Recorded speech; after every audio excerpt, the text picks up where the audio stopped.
Mateus 6 ainda, verso 19 ao verso 21. Mateus 6, versículos 19 a 21.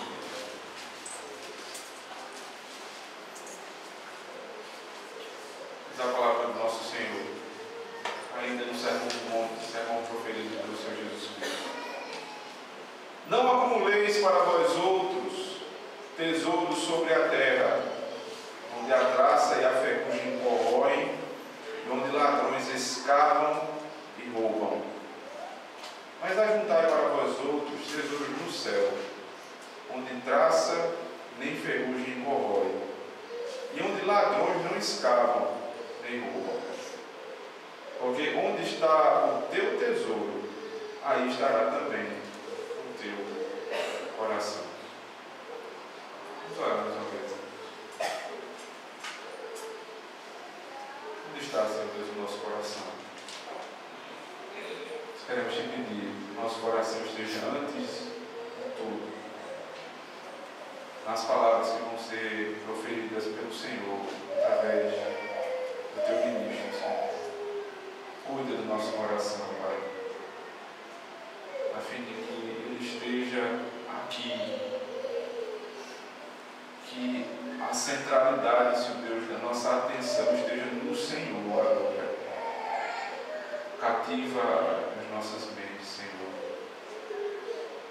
Abençoa para que nós possamos, com toda clareza, observar a maravilha do teu Evangelho. Revela o Senhor Jesus Cristo, a face do Senhor em nosso meio. Em nome do teu Filho nós queremos te pedir, Pai, faz isso. Amém. Qual é a coisa ou a pessoa mais importante da sua vida? O que é que lhe faz sair de casa todo dia? O que é que lhe faz levantar? O que é que lhe impulsiona todos os dias a fazer o que você faz? O que é que lhe dá força para sair da cama de manhã, um dia frio? O que é que motiva o seu coração? O que é que lhe move? Parece ser fácil responder essas questões, mas é extremamente perigoso. É com grande temor que essas perguntas devem ser respondidas. Porque o Senhor disse que onde está o teu tesouro, aí está o teu coração. Ou seja, aquilo que eu responder é o centro da minha vida.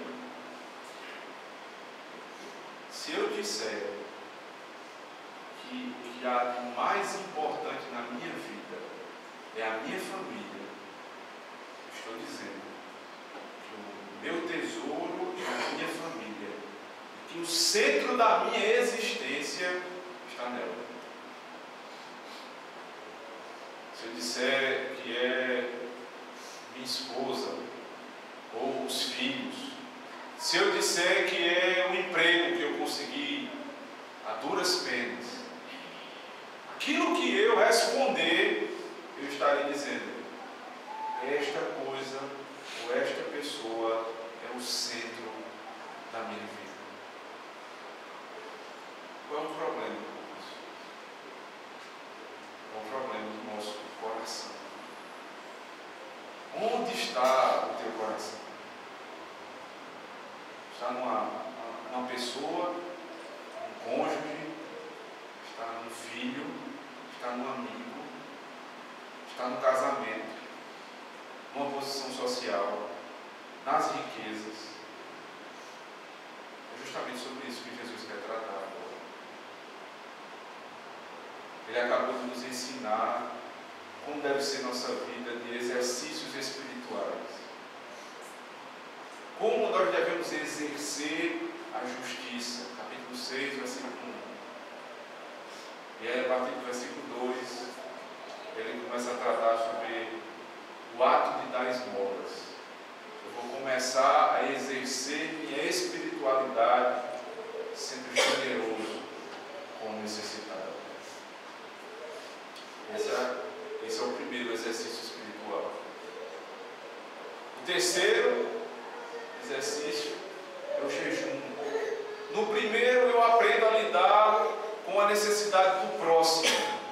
No último eu começo a tratar da minha própria necessidade, mortificar a minha própria carne no jejum. Mas há uma centralidade nesses exercícios. A oração, ela fica no meio. E a oração, ela toma a maior parte do discurso do Senhor, quando trata dos 3 exercícios de piedade. Porque dar esmolas sem uma atitude de oração, sem ter um coração em comunhão com o Senhor, isso até os ímpios fazem. Jejuar sem orar, até as religiões pagãs fazem também. Mas o todo do cristianismo é esse.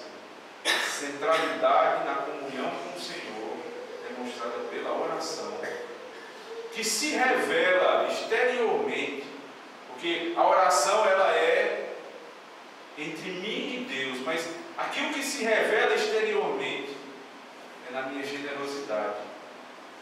E aquilo que eu mortifico a mim mesmo, na minha carne, está no jejum.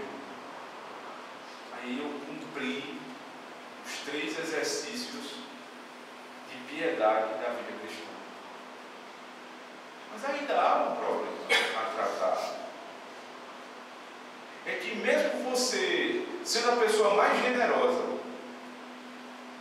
mesmo que você seja um homem e uma mulher de oração, e que você una a sua oração ao jejum, de maneira certa, da forma que foi revelada, se você fizer isso, mas o seu coração não estiver em Deus, você dá esmolas tentando barganhar com o Senhor. Você ora para conseguir o que você quer, e você jejuma de maneira egoísta. O Senhor vai tratar do nosso coração.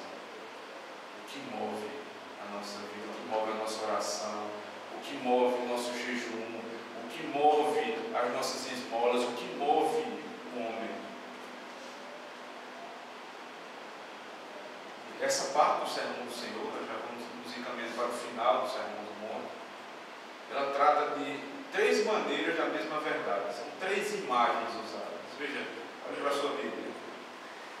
Capítulo 6, verso 19 a 21. O Senhor vai tratar dos tesouros da terra e dos tesouros do céu. Capítulo 6, verso 22 e 23, ele vai falar de luz e de trevas. E capítulo 6, verso 24, ele vai tratar dos 2 senhores. Ninguém pode servir a Deus e as riquezas. São 2 senhores. Veja, tesouros da terra, tesouros do céu. Luz, né? Olhos bons e olhos maus. A segunda imagem. E a terceira imagem, Deus e as riquezas. Fica explícito que não há uma terceira via na vida espiritual. É luz e trevas, céu e inferno, tesouro da terra, tesouro do céu. Não há meio termo. Não há como você servir a Deus e servir as riquezas. Não dá para você ajuntar um tesouro na terra e ajuntar um tesouro no céu. Porque tudo isso está ligado ao seu coração. Não dá para fazer 2 coisas ao mesmo tempo. Você já viu alguém tentar andar em 2 canoas, colocar o pé em uma canoa e o pé na outra? Inevitavelmente a canoa vai se afastar e você vai ter que decidir para onde você vai. Ou você serve a Deus, você serve ao mundo. Você não consegue servir a dois senhores. A Bíblia não está dizendo que você não vai tentar. Pode ter certeza, você vai tentar servir ao Deus senhores. Você vai tentar ajuntar um pouco de tesouro na terra, um pouco de tesouro no céu e juntar as duas coisas. O que o Senhor Jesus acaba de declarar é que você não vai conseguir. Você não pode ter um tesouro na terra e um tesouro no céu. Você não pode ter um olho bom e o outro ruim. Você não pode servir a Deus e servir as riquezas.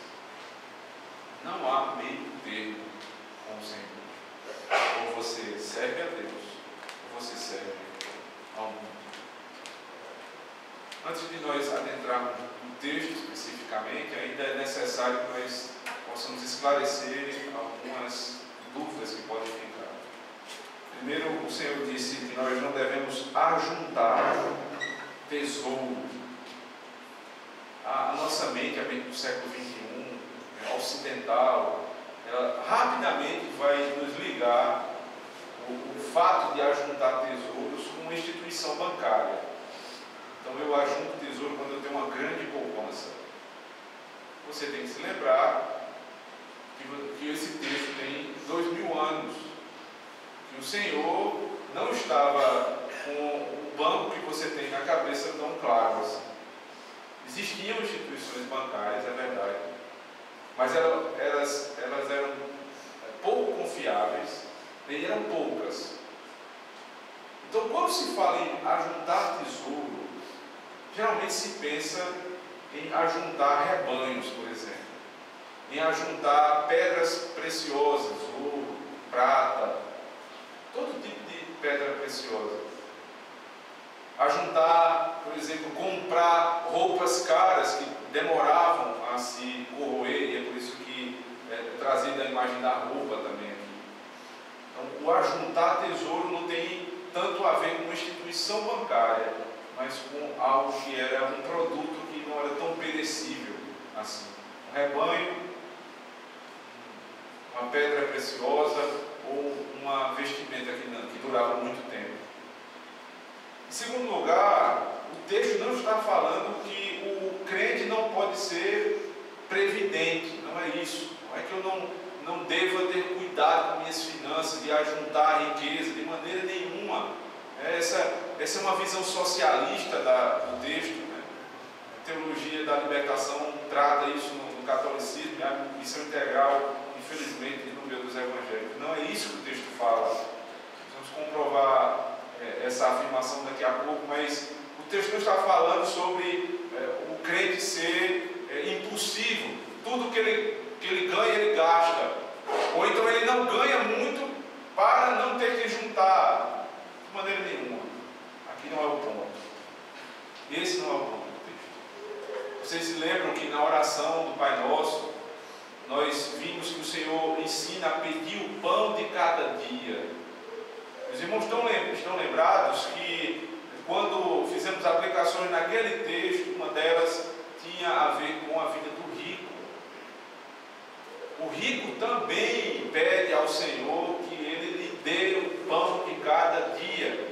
Mas veja que aparente incoerência. Como o rico vai pedir o pão de cada dia, se na verdade a riqueza é ter mais do que o pão necessário para o dia? Quando você acumula mais do que lhe é necessário, você vai acumulando riqueza. Mas o rico, que depende de Deus, ele diz: aquilo que está no banco não é a minha segurança. A minha segurança é o Senhor. Por isso, dá-me o pão de cada dia. Foi o Senhor que ensinou o rico a orar.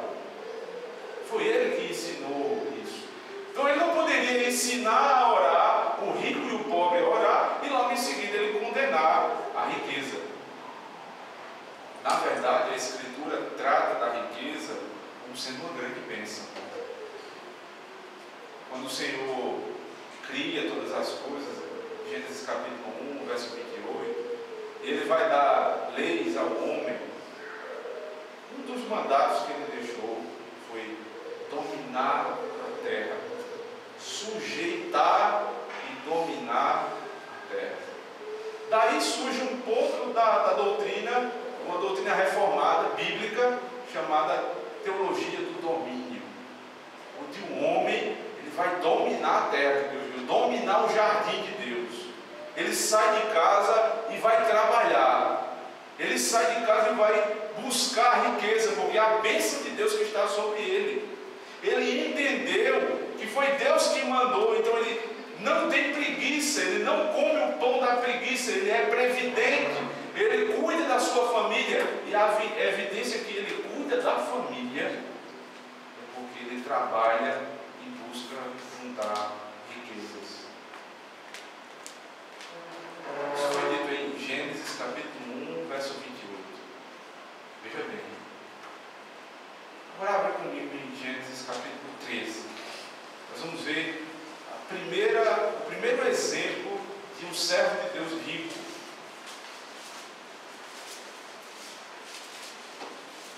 Gênesis capítulo 13.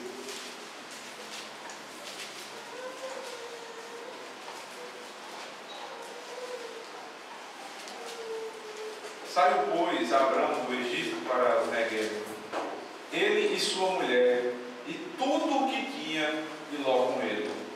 Era Abrão muito rico, possuía gado, prata e ouro. Veja, Abrão, o pai da fé, era muito rico. Ele tinha acabado de sair do Egito. E a prova que Deus tinha libertado ele do Egito, que Deus tinha salvado Abraão e sua família do Egito, foi que quando ele saiu, Deus lhe concedeu muita riqueza. Essa é uma verdade do Antigo Testamento, irmãos. Nós não podemos ser desatentos com ela.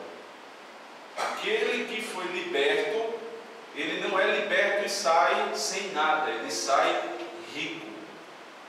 Veja ainda em Gênesis capítulo 15, verso 14, a partir do verso 12. Ao pôr do sol caiu um profundo sono sobre Abrão em grande pavor, e cerradas trevas o acometeram. Então lhe foi dito: sabe com certeza que a tua posteridade será peregrina em terra alheia, e será reduzida à escravidão, e será afligida por 400 anos. Mas também eu julgarei a gente a quem tem de sujeitar-se, e depois sairão com grandes riquezas. Veja, essa era a promessa, não mais para Abraão, mas para a descendência de Abraão. O povo de Deus, que no Êxodo iria ser escravo de Faraó, eles iriam ser escravos por 400 anos.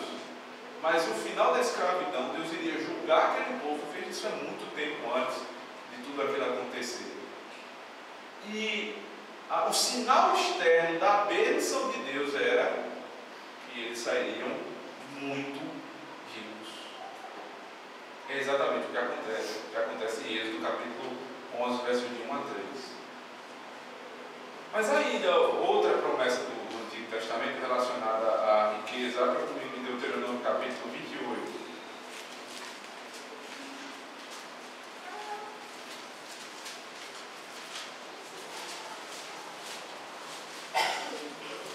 Deuteronômio 28, verso 1.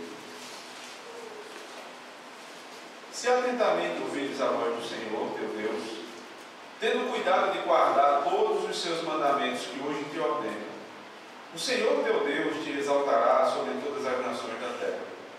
Se ouvires a voz do Senhor teu Deus, virão sobre ti e te alcançarão todas estas bênçãos.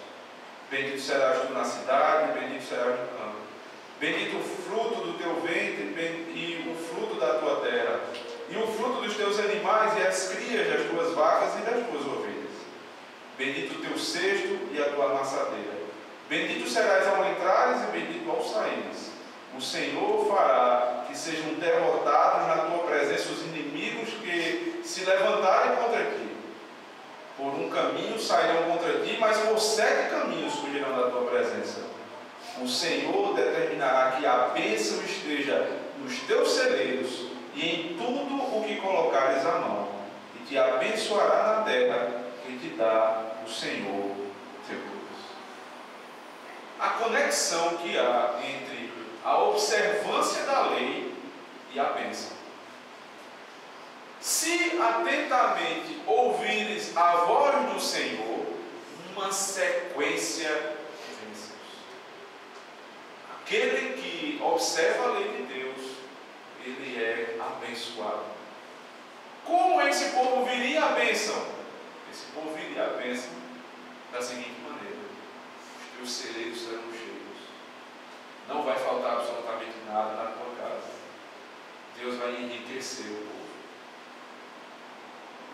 Isso não tem nada a ver com teologia da prosperidade, como é pregado hoje, mas é teologia da prosperidade na Escritura. Se você obedece, Deus lhe abençoa. Esse mesmo texto, no final, diz: se você desobedecer, tudo isso lhe será retirado. O povo que foi salvo, sai rico. A promessa do povo do Egito era de riqueza. E quem obedece à lei, também é rico. Mas será que isso seria uma verdade só no Antigo Testamento? Eu convido a abrir agora na carta aos Efésios, Efésios capítulo 1.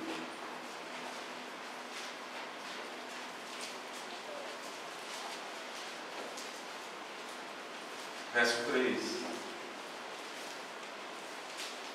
Bendito o Deus e Pai de nosso Senhor Jesus Cristo, que nos tem abençoado com toda sorte de bênção espiritual nas regiões celestiais em Cristo. Exatamente a mesma lógica. Quando Paulo se refere à igreja que foi salva, ele diz: vocês foram salvos, vocês foram libertos do pecado, e Deus os tem abençoado com toda sorte de bênção. E aí muda o caráter da bênção, mas não muda a verdade. Agora vocês são ricos, como? Espiritualmente. O caráter da sombra era a riqueza visível. O povo de Deus era rico. O caráter da plenitude em Cristo é que a riqueza ela é espiritual. Mas me parece que não é apenas isso. Essa é uma verdade constatada nas Escrituras. O Novo Testamento promete riqueza espiritual. Mas isso não quer dizer que o crente também não vai crescer, prosperar financeiramente. Na mesma carta, Paulo vai tratar sobre o assunto, capítulo 4, verso 28, 27, 28, aliás. Paulo diz assim: aquele que furtava, não furte mais. Antes, trabalhe fazendo com as próprias mãos o que é bom, para que tenha com que acudir ao necessitado. Ora, eu só posso acudir ao necessitado quando as minhas próprias necessidades foram supridas. Então Paulo está dizendo o seguinte: aquele que furtava, aquele que tomava das posses dos outros, aquele que não respeitava a propriedade privada, aquele que quebrava o mandamento, não pare só de quebrar o mandamento. Agora você vai fazer o contrário. Você vai trabalhar para não só ter para você, mas ajuntar riquezas para ajudar o necessitado. O apóstolo vai falar sobre outro aspecto desse ajuntar riqueza com um bom fim. Veja comigo Romanos capítulo 12.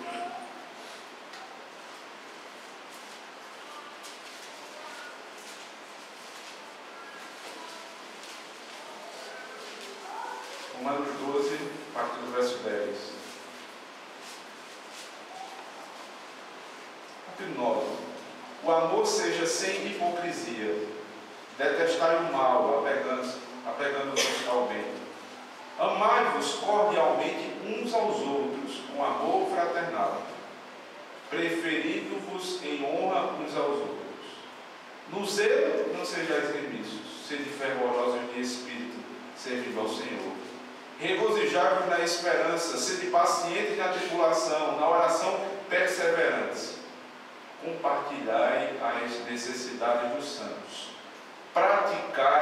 a hospitalidade.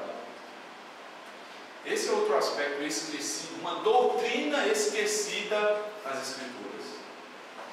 O povo de Deus é um povo hospitaleiro. Por exemplo, no Antigo Testamento, os pais da fé recebendo em sua casa, recebendo anjos, cuidando bem, não deixando faltar absolutamente nada. Nós vemos o Senhor Jesus Cristo dizendo: não, vocês não devem temer, porque eu vou voltar, eu vou preparar lugar para que onde eu esteja, vós estejais comigo. Eu vou preparar um lugar, não para servir somente a mim, mas a minha casa, é a casa do meu povo. É um Deus hospitaleiro. É um Deus que diz que vai preparar uma casa para você habitar com Ele. E aqui Paulo diz: vocês vão demonstrar o amor que tem uns pelos outros. Ele dá uma lista de demonstrações, e uma delas é hospitalidade. Eu trabalho com um fim. A minha casa vai ser sempre uma casa aberta. Eu vou poder receber os meus irmãos. Veja que maravilhoso. A minha casa não é só mais a minha casa. A riqueza que tiver na minha casa é a riqueza que eu vou compartilhar com meus irmãos. Compartilhe a necessidade do seu irmão. Aquilo que você ajuntar na terra, você ajuda com um fim espiritual. Eu não devo ajuntar coisas na terra com fins terrenos, mas eu devo ajuntar na terra com fins espirituais. Ainda o apóstolo Paulo, na segunda carta aos Coríntios, capítulo 12, versículo 14, diz assim: eis que pela terceira vez estou pronto a ir ter convosco, e não vos sereis pesado, porque não busco o que é vosso, mas sim a vós. Pois não são os filhos que devem tesourar para os pais, mas os pais para os filhos. Veja, Paulo está dizendo: eu vou ainda visitá-los, mas eu não quero ser pesado. Eu não vou para buscar algum recurso da mão de vocês, porque vocês são meus filhos. E aí vem a doutrina que Paulo traz, a doutrina da herança, porque os pais é que ajuntam tesouros para os filhos, e não os filhos para os pais. Veja, a teologia do domínio, ela vai cada vez mais ficando clara. A riqueza para compartilhar, a minha casa para ser aberta aos irmãos, a minha herança para os meus filhos, porque tudo isso vem de Deus. É Deus que é hospitaleiro, é Deus que trabalhou e me deu herança, é Deus que ajuntou riqueza, não na terra, no céu, para que eu, que era miserável, pecador, me tornasse rico, abundantemente rico, com Ele, o Senhor Jesus Cristo. Essa é a teologia bíblica da prosperidade. Você trabalha com um fim específico: honrar ao nosso Deus. Ainda no Evangelho de Mateus, o Senhor Jesus vai tratar da previdência dos crentes. Abra comigo Mateus capítulo 25.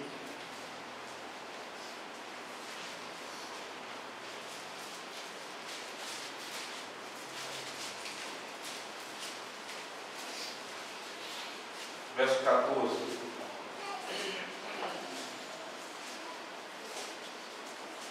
O Senhor Jesus está tratando aqui com relação ao seu reino. E ele vai trazer a imagem de um servo inútil e de um servo útil. Verso 14, capítulo 25. Pois será como um homem que, ausentando-se do seu país, chamou os seus servos e lhes confiou os seus bens. A um deu 5 talentos, a outro 2 e a outro 1. A cada um segundo a sua própria capacidade. E então partiu. O que recebera 5 talentos saiu imediatamente a negociar com eles e ganhou outros 5. Do mesmo modo que recebera 2, ganhou outros 2. Mas o que recebera 1, saindo, abriu uma cova e escondeu o dinheiro do seu senhor. Depois de muito tempo, voltou o seu senhor daqueles servos e ajustou contas com eles. Então, aproximando-se, que recebera 5 talentos, entregou outros 5, dizendo: Senhor, confiaste-me 5 talentos, eis aqui outros 5 talentos que ganhei.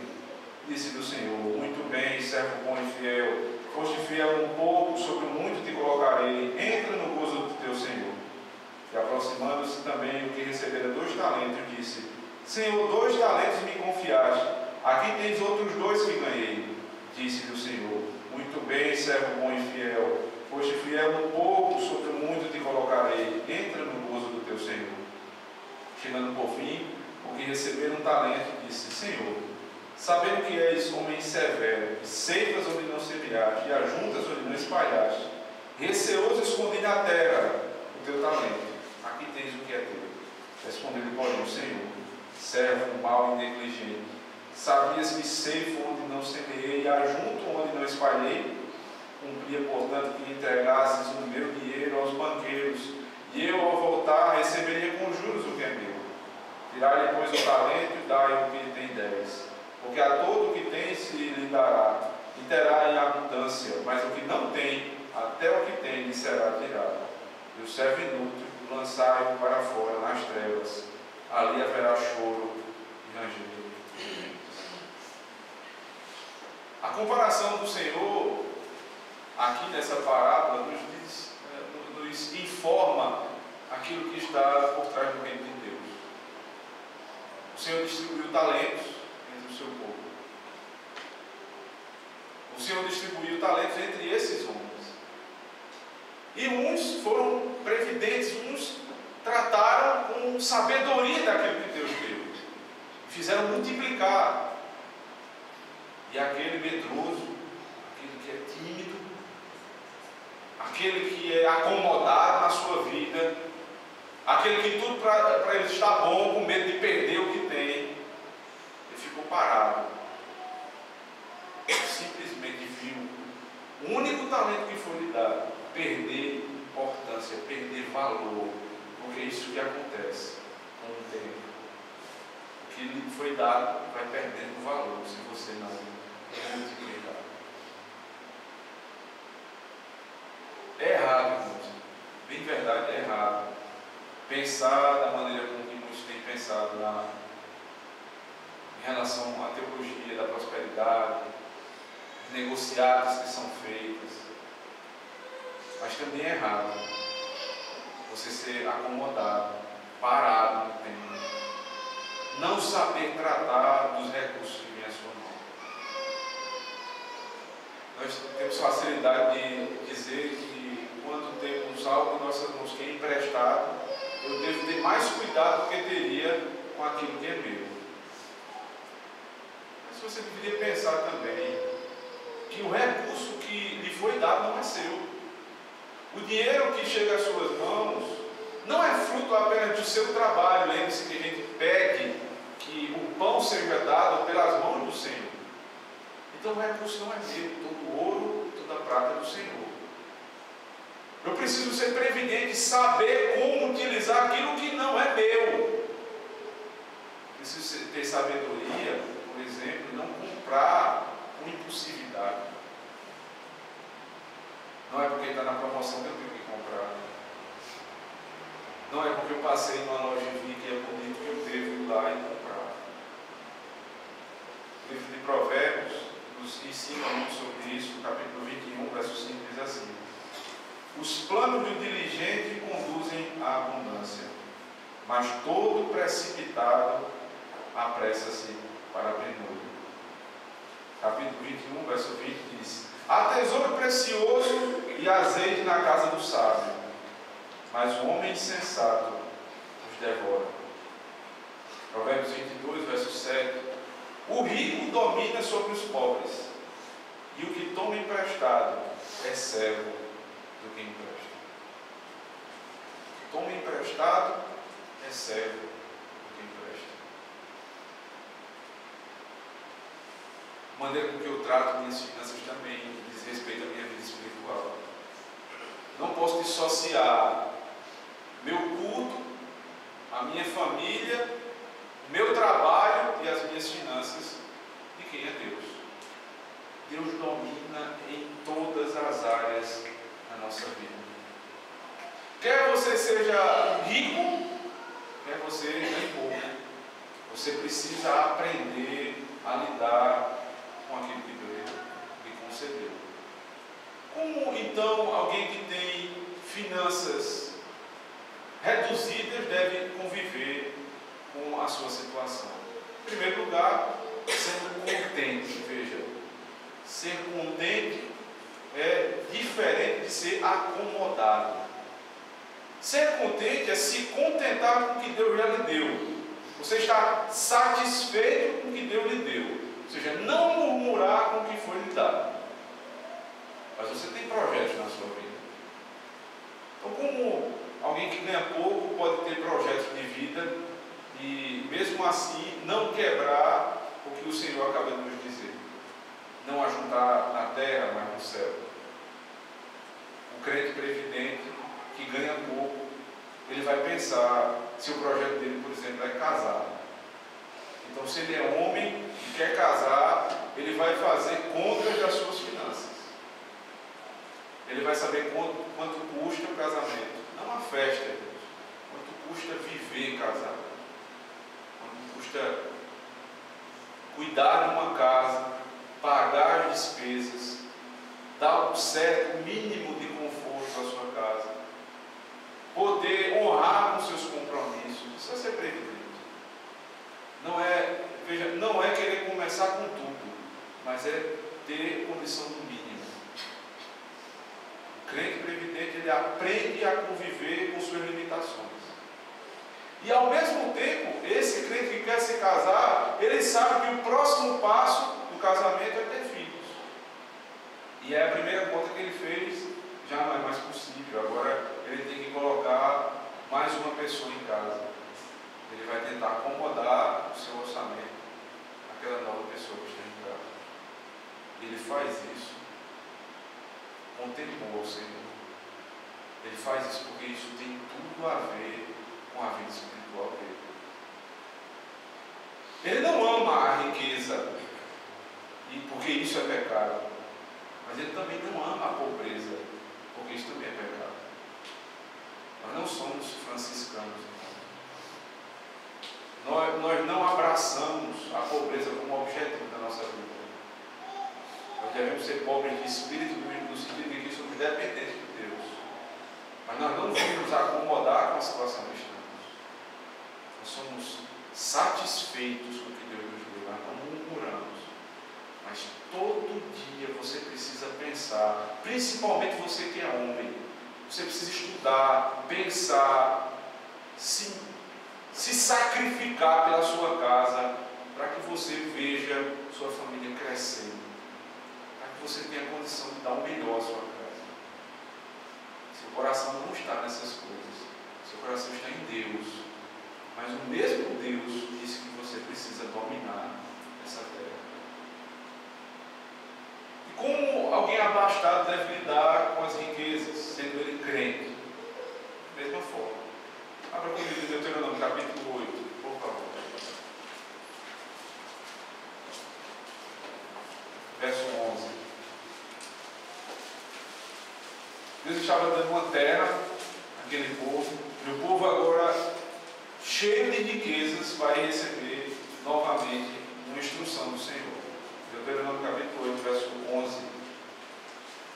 Guarda-te, não te esqueças do Senhor teu Deus, não cumprindo os seus mandamentos, os seus juízos e os seus estatutos que hoje te ordeno.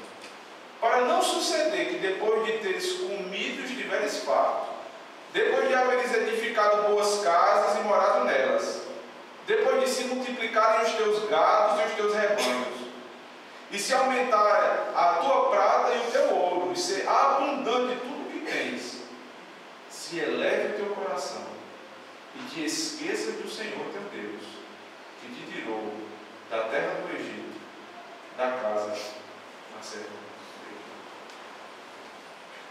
Qual é o problema? Foi Deus que deu a riqueza.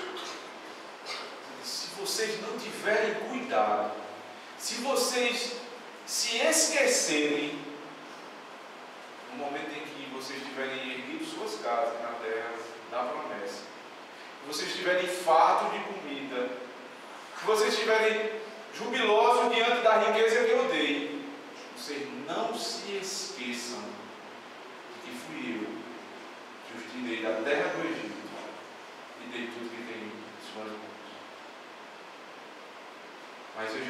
de onde surgiu o problema no verso 14. Se eleve o teu coração. Exatamente o mesmo ponto que Jesus fala. O problema não é a riqueza nem a pobreza. O problema é o coração. Alguém muito rico, alguém que, para a nossa realidade, já tem mais do que é necessário, consegue ajuntar certa poupança.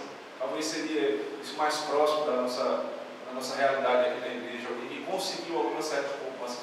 Como pode viver essa vida em que você tem mais do que precisa e não deixar o seu coração se corromper? Não te esqueças do que o Senhor fez. Eu não posso lidar com a minha riqueza como um ímpio lidar. O ímpio vê qualquer coisa que quer comprar. O ímpio se satisfaz em comprar. O ímpio tem prazer no ato de comprar, de levar para casa aquilo que deu vontade. Mas o crente mais rico, o servo de Deus mais fiel, mais rico dessa terra, ele não deixa o seu coração ser levado pelas riquezas. Porque ele se lembra de quem Deus é. Quem é o Senhor? É o ser mais rico que existe. Tudo é dele. Agora perceba como Deus trata a sua riqueza. Na criação, o Senhor, com um recurso que ele tinha, a palavra, ele diz: haja luz e houve luz. E a interpretação: isto é bom. Ele tinha um projeto, ele usou um recurso e foi cumprido o objetivo. Ele queria que a luz fosse criada, ele usou o recurso que ele tinha e aquilo se fez. Ou seja, ele tem um plano, ele tem um recurso e ele faz a maneira que ele queria. Ele trata o recurso da maneira devida para cumprir um objetivo bom, assim como ele é bom. Mas veja, o recurso de Deus não é como o nosso. O recurso de Deus é ilimitado. O nosso não. Portanto, o rico, o homem mais abastado dessa terra, pode ser contar a sua riqueza em números. Ou seja, a riqueza dele é limitada. Se Deus, que tem recursos ilimitados, usa da maneira certa para cumprir um objetivo determinado, aquilo que tem em mãos, por que você usa da maneira errada? Por que você usa para satisfazer o seu coração? Certamente, porque nós não temos o mesmo pensamento que Deus tem. O recurso que tem em mãos precisa ser usado com um objetivo definido. Volta comigo para o texto de Mateus, capítulo 6, verso 19 e 20. Há um paralelo aqui que vai nos mostrar o que Jesus está ordenando nesse texto. Veja. Não acumuleis para vós outros tesouros sobre a terra, onde a traça e a ferrugem corrói, onde ladrões escavam e roubam. Mas ajuntai para vós tesouros no céu, onde traça nem ferrugem corrói e onde ladrões não escavam nem roubam. Isso é um texto tão simples, tão objetivo, que Jesus diz o que nós não devemos fazer e por que não devemos fazer. E a argumentação é simples, porque se você ajuntar tesouro na terra, a ferrugem vai corroer, a traça vai corroer, e se nada disso acontecer, o ladrão vem e rouba.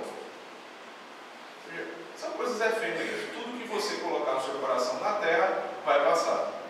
Mas você deve ajuntar tesouro no céu, porque lá não tem ladrão e lá a traça de ferrugem corrói. No final das contas, Jesus, como nós já vimos, não está nos limitando a pensar só em orar, jejuar e dar esmolas. Porque para dar esmolas você precisa primeiro ganhar riquezas. que Jesus está tratando aqui é entre riqueza do céu e riqueza da terra. Há um paralelo. A riqueza da terra é aquilo que você coloca o seu coração com um fim em si mesmo, ou seja, eu vou ser rico para a minha própria glória, eu vou comprar um carro novo para a minha própria glória, eu vou ter algo para a minha própria glória. Quando o Senhor disse que tudo o que nós fazemos deve ser para a glória dele, eu deveria me perguntar: para que eu estou comprando essa coisa? Por que eu estou investindo tempo em trabalhar com tais e tais objetivos? E avaliar, veja bem, avaliar se o meu objetivo é da terra ou se o meu objetivo é do céu. O problema não é querer ganhar, mas é o porquê você quer ganhar. Paulo, falando a Timóteo, na primeira carta, capítulo 6, verso 9, diz assim: mas os que querem tornar-se ricos caem em tentação, e em laço, e em muitas concupiscências loucas e nocivas, as quais submergem os homens na ruína, na perdição. Porque o amor ao dinheiro é a raiz de todos os males. E nessa cobiça alguns se desviaram da fé, e se traspassaram a si mesmos com muitas dores. Porque o amor ao dinheiro não é o dinheiro, mas o amor a ele é a raiz de todos os males. A nossa nação, irmãos, ela reflete muito do que acontece em outro país. Nós tentamos imitar muito, por exemplo, os Estados Unidos. Então, os Estados Unidos são um país extremamente consumista, né? É fácil, uma família lá tem 2, 3 carros. Então aqui a gente faz tudo para ter o mesmo. Eles querem ter a melhor casa, a gente também quer. Eles querem comprar tudo o que passa na vista e a gente tenta fazer o mesmo. Só que eles já estão endividados, mas eles ganham melhor do que nós. Nós acabamos nos endividando quando não poderíamos. Há uma pressa, né? Uma ambição no nosso coração de querer ter agora aquilo que talvez eu teria amanhã. E o mercado tratou de nos dar um meio para conseguir aquilo que nós teríamos só amanhã, hoje. E esse meio se chama cartão de crédito. Um pequeno pedaço de plástico, onde você se compromete a ganhar você está se comprometendo com a instituição de crédito, que vai ter aquele dinheiro no dia determinado. E aí o cartão de crédito tem sido um problema para muitas pessoas, inclusive para nós cristãos. Quando o meu coração está nas coisas da terra, eu começo a usar o cartão de crédito como um meio de atingir a minha satisfação. Então eu vejo algo, eu nem preciso, mas eu quero comprar. E o cartão me dá essa oportunidade. Eu passo e compro. Não é mais a minha necessidade, não é aquilo que eu vou usar, não é um plano para um fim específico como Deus. Tendo ele recurso ilimitado, não o faz. Eu tenho recurso limitado e faço exatamente isso. Cartão de crédito não é pecado. O pecado é o que está no seu coração. A semana passada, quando eu falava sobre o jejum, eu falei que algumas pessoas, elas começam a descontar suas angústias na comida. Então, a pessoa está angustiada e compra uma caixa de chocolate e come ela inteira. E diz que depois que comeu, ficou tranquilo. A pergunta é: o chocolate lhe tranquiliza e a palavra de Deus não? Mas agora nós podemos fazer uma aplicação muito semelhante. Você tem um problema na sua vida, você está angustiado ou angustiada, isso parece atacar mais as mulheres, e você vai descontar no cartão de crédito. Você está dizendo que o que tranquiliza o seu coração é sair de casa e gastar aquilo que você não tem. Cuidado com o seu coração. Porque onde está o teu tesouro, aí está o teu coração. Se o que tranquiliza a sua mente, a sua alma, é consumir algo que tem de errado no seu coração. Mateus capítulo 16, verso 24, diz assim: Então disse Jesus aos seus discípulos: Se alguém quer vir após mim, negue-se a si mesmo, tome a cruz e siga-me. Pois quem quiser salvar a sua vida, perdê-la. Mas quem perder a sua vida por amor de mim, achá-la. Pois que aproveita o homem se ganhar o mundo inteiro e perder a sua vida? O que dará o homem em troca da sua vida? O chamado do Senhor Jesus é para você se negar. O consumismo diz para você dizer sim. Que Senhor você serve? Onde você está juntando riqueza? É no céu ou na terra? Eu queria lhe convidar e desafiar, inclusive, a pensar nisso quando você for comprar, quando você for passar seu cartão, entregar seu dinheiro. Eu preciso. É algo que é importante para mim ou para minha família. É necessário. Ou eu compro porque eu quero ganhar o mundo. Aí você vai se lembrar de como Deus usa o recurso ilimitado que Ele tem. Ele tem um recurso ilimitado, mas Ele tem um plano com um fim objetivo. Tem um objetivo com isso que eu estou comprando. Esse objetivo é lícito.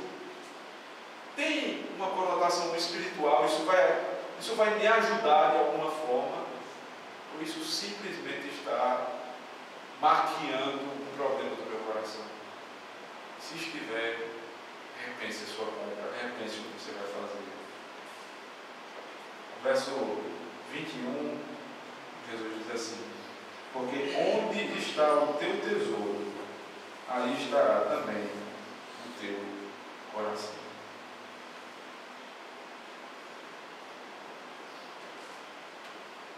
O coração, irmãos, tratado pelo Senhor Jesus, não é o que nós entendemos por coração.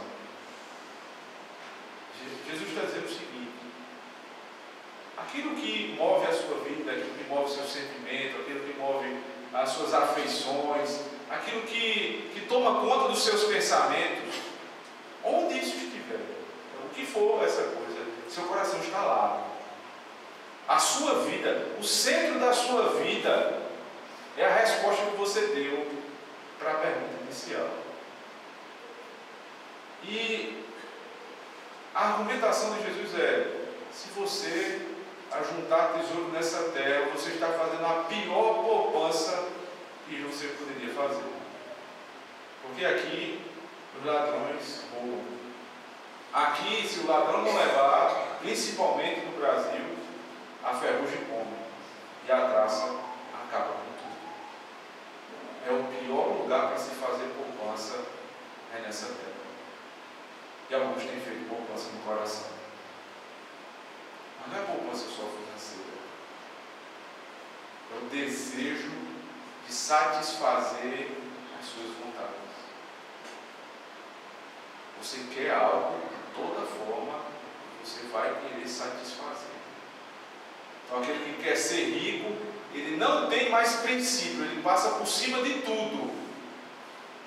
Ele deseja comprar o carro dos sonhos, ele não tem mais limites, ele vai fazer de tudo para alcançar aquilo. Ele pega um empréstimo sem poder pagar, ele passa por cima das obrigações que ele deveria cumprir, mas ele cumpre. Alguém que quer ter algo bom na vida, né? Se casar, ter filhos. Então essa pessoa coloca isso no coração como o centro da sua vida e nada mais importa. Então ela casa com o primeiro que aparecer. Ela não respeita o que Deus diz, casa com um ímpio. Essa pessoa pensa em possibilidade de como ter filhos sem poder, porque o coração está nessas coisas. A pessoa tem um vazio dentro de si e tenta preencher com amigos, com festas, com farras. Não há festa nesse mundo que consiga satisfazer o seu desejo. Você pode ter dinheiro para ir para uma festa toda semana. Quando acabar a festa, você vai continuar do mesmo jeito, vazio. Não há dinheiro no mundo que satisfaça o seu desejo. Toda vez que você conseguir seu objetivo, você vai querer mais. Não há casamento que supra a sua carência. Porque o que deveria suprir é Cristo. Ele é o fiel marido. Onde está o teu coração? Nada vai completar aquilo que só Deus pode completar na sua vida. Nem dinheiro, nem prazer nenhum dessa vida. Nem mulher, nem homem, nem filho, nada. Nós precisamos estar satisfeitos com o que Deus já nos deu hoje. E aí o Senhor lhe diz, verso 20: mas ajuntai para vós outros tesouros no céu. E aí alguém já pode pensar de maneira gananciosa. Então eu devo pensar no céu. Eu vou fazer tudo para conseguir ajuntar tesouro no céu. E aí pensa financeiramente. Eu vou orar o dia inteiro, eu vou cumprir a vontade de Deus, eu vou dar esmolas, eu vou jejuar, porque eu estou ajuntando no céu. No dia que eu morrer, eu vou lá, como que num caixa eletrônico e saco. Seu coração continua nessas coisas. O que é o céu para você? O que é o céu para o preguiçoso, por exemplo? É um lugar tranquilo. Ele não vai trabalhar mais. Ele pensa no céu assim: nunca mais vou trabalhar. Que maravilha! É o céu. Eu vou juntar tesouro lá para nunca mais eu precisar trabalhar. Seu coração está na preguiça. O problema não é o céu, o problema é o seu coração. Trate ele hoje. O que é o céu para o ganancioso? Ruas de ouro, portas de prata, rubi. É isso. O céu é isso para vocês. Você quer ir para o céu por conta disso.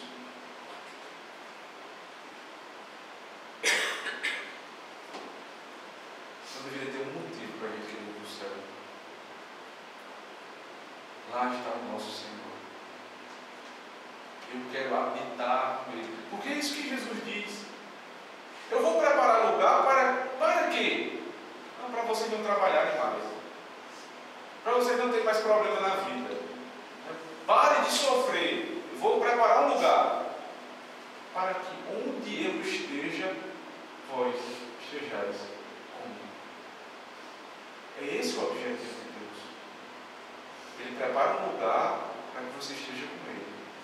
Mas se seu coração estiver nas riquezas, se seu coração estiver nas coisas dessa terra, até o céu você vê de maneira pecaminosa. Porque onde está o teu tesouro, aí estará também o teu coração. Vou repetir a pergunta que eu fiz no início. O que é que lhe move todo dia a se levantar da cama?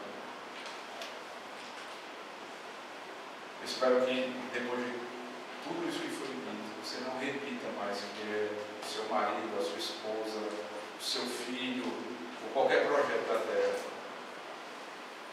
Você deve ser movido por aquilo que o seu coração está cheio. Você precisa ser movido por Deus.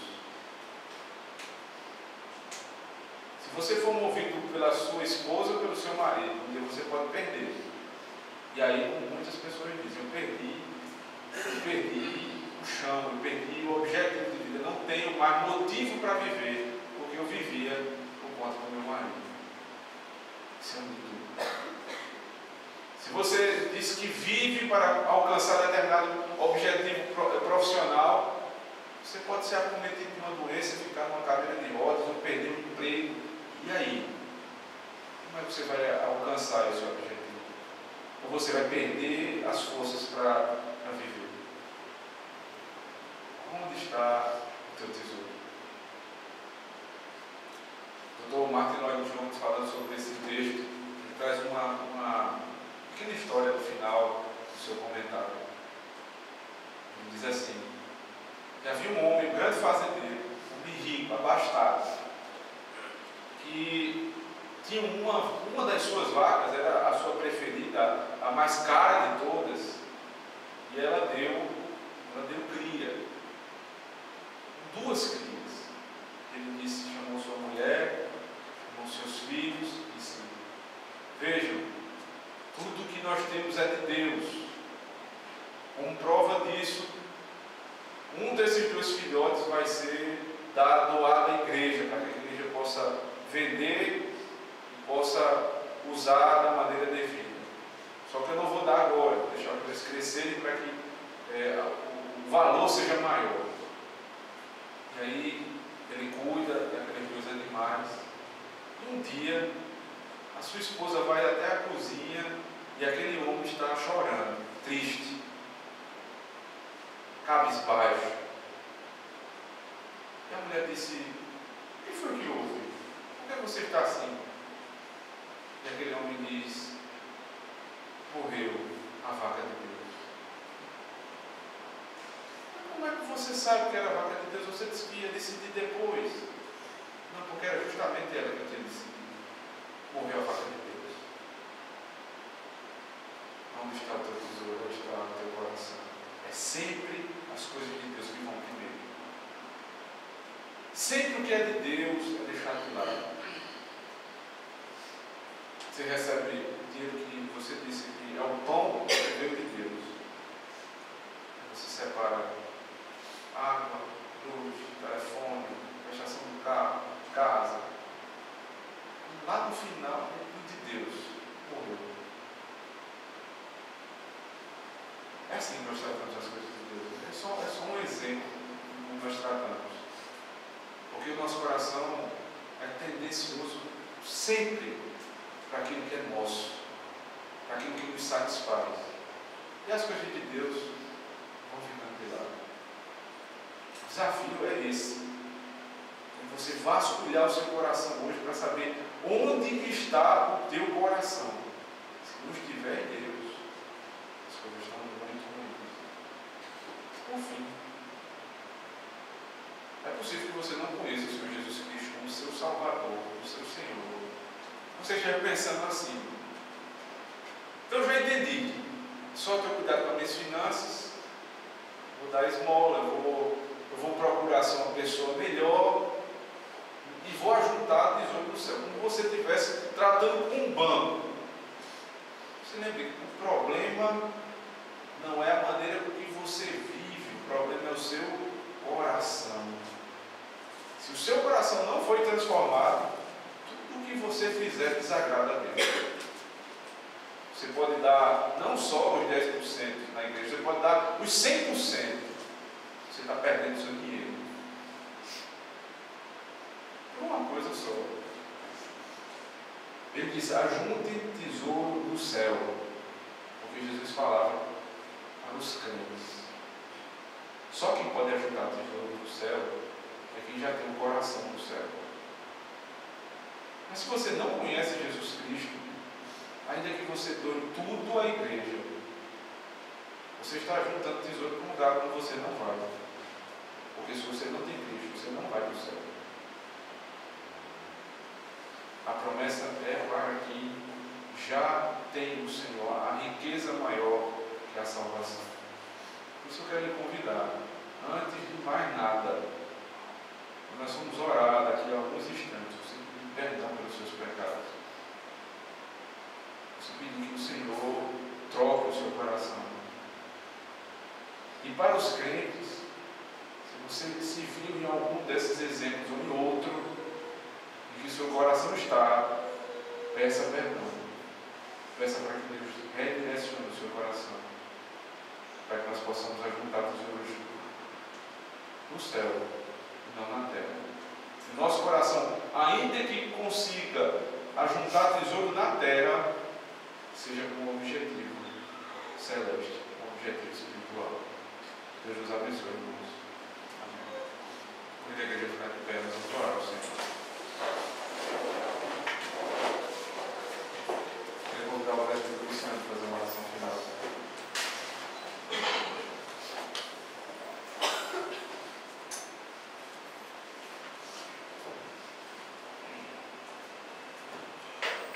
Oremos, irmãos. Senhor Deus e Pai, eis o ouro da prata, Senhor, que detém tudo quanto existe, tem as nossas vidas nas mãos. Nós queremos te adorar, Senhor. Que o Senhor tem trazido os nossos corações ao céu.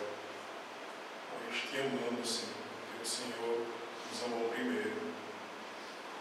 Mas, ó Deus, ainda persistimos por conta dos resquícios da nossa natureza caída em juntar tesouros aqui na terra e esquecermos dos céus por várias vezes. Nós queremos te pedir perdão, Senhor, nesse momento, fazermos isso. Senhor, ó Deus, nós te pedimos também, Pai, que o Senhor nos ajude a nos despirmos dessa velha natureza que ama este mundo, que ama as coisas desta terra, e que o Senhor nos revista do novo homem, na imagem do teu Filho, na sua vida junto ao tesouro no céu, sendo obediente a ti e cumprindo todo o teu propósito, Pai.